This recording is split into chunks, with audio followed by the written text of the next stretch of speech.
বাধাগ্রস্ত মল থেকে সমস্যাটা কমানোর জন্য এক্সারসাইজ ইজ ভেরি ইম্পর্টেন্ট। এক্ষেত্রে আসলে আপনারা কি কি ধরনের এক্সারসাইজ সাজেস্ট করে থাকেন? অ্যাকচুয়ালি খুব কঠিন কিছু এক্সারসাইজ তাও না।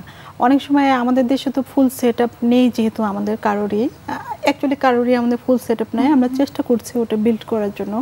তো যেটা করি সেটা হচ্ছে পেশেন্টদেরকে আমি অনেক সময় পেলভিক ফ্লোর ইয়োগা করতে বলি, কখনো কখনো আমি নিজে পার্সোনালি পেশেন্টদেরকে এক্সারসাইজ শেখাই। সেটা কিছু না, আমরা পেলভিক ফ্লোর যেটা ল্যাক্স হয়ে যায় এবং কিছুটা কোঅর্ডিনেশন লস হয়ে যায়। আচ্ছা, তো এই কোঅর্ডিনেশনটা ফেরত আনার জন্য এবং এই যে lakhs perineum, lakhs pelvic floor যেটা, সেটাকে টাইটেনিং করার জন্য আমরা এক্সারসাইজ করি।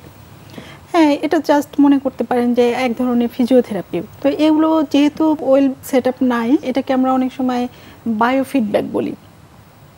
আপনি রোগীকে ফিডব্যাক দিবেন যে হ্যাঁ, আপনার পায়খানার রাস্তাটা যতটুকু খোলা দরকার আপনি খুলতে পারছেন না, আপনি এইভাবে চেষ্টা করেন, এতটুকু চাপ দেন, যখন বন্ধ করা দরকার আপনি তখন উল্টা খুলে ফেলছেন, খোলার সময় আপনি বন্ধ করে ফেলছেন, এরকম কমান্ড দিই আমরা। তখন পেশেন্ট এক্সারসাইজ করে। আর কিছু নিচে তলপেটের এক্সারসাইজ, কিছু হাঁটাহাঁটি, কিছুটা মেডিটেশন, ইভেন এক্সারসাইজগুলো অনেক সময় রোগীদেরকে আমি বলি যে যারা মুসলিম তাদেরকে বলি যে নামাজের পরে আপনারা এক্সারসাইজগুলো করবেন। ওই সময় তো মনটা ফ্রেশ থাকে, মাথাটা চিন্তামুক্ত থাকে। তো মেডিটেশনও এর একটা পার্ট। বায়োফিডব্যাক হচ্ছে একটা টোটাল সেট আপ, যার মধ্যে সব কিছুই আছে। সাইকোথেরাপি আছে, পেশেন্টকে কাউন্সিলিং করতে হয়, পেশেন্টকে এক্সারসাইজ করাইতে হয়, কোয়ান্টাম একটা অপশন এখানে, যে পেশেন্টকে আপনি কাম অ্যান্ড কুল কীভাবে থাকতে হয় সেটা শেখাবেন আপনি।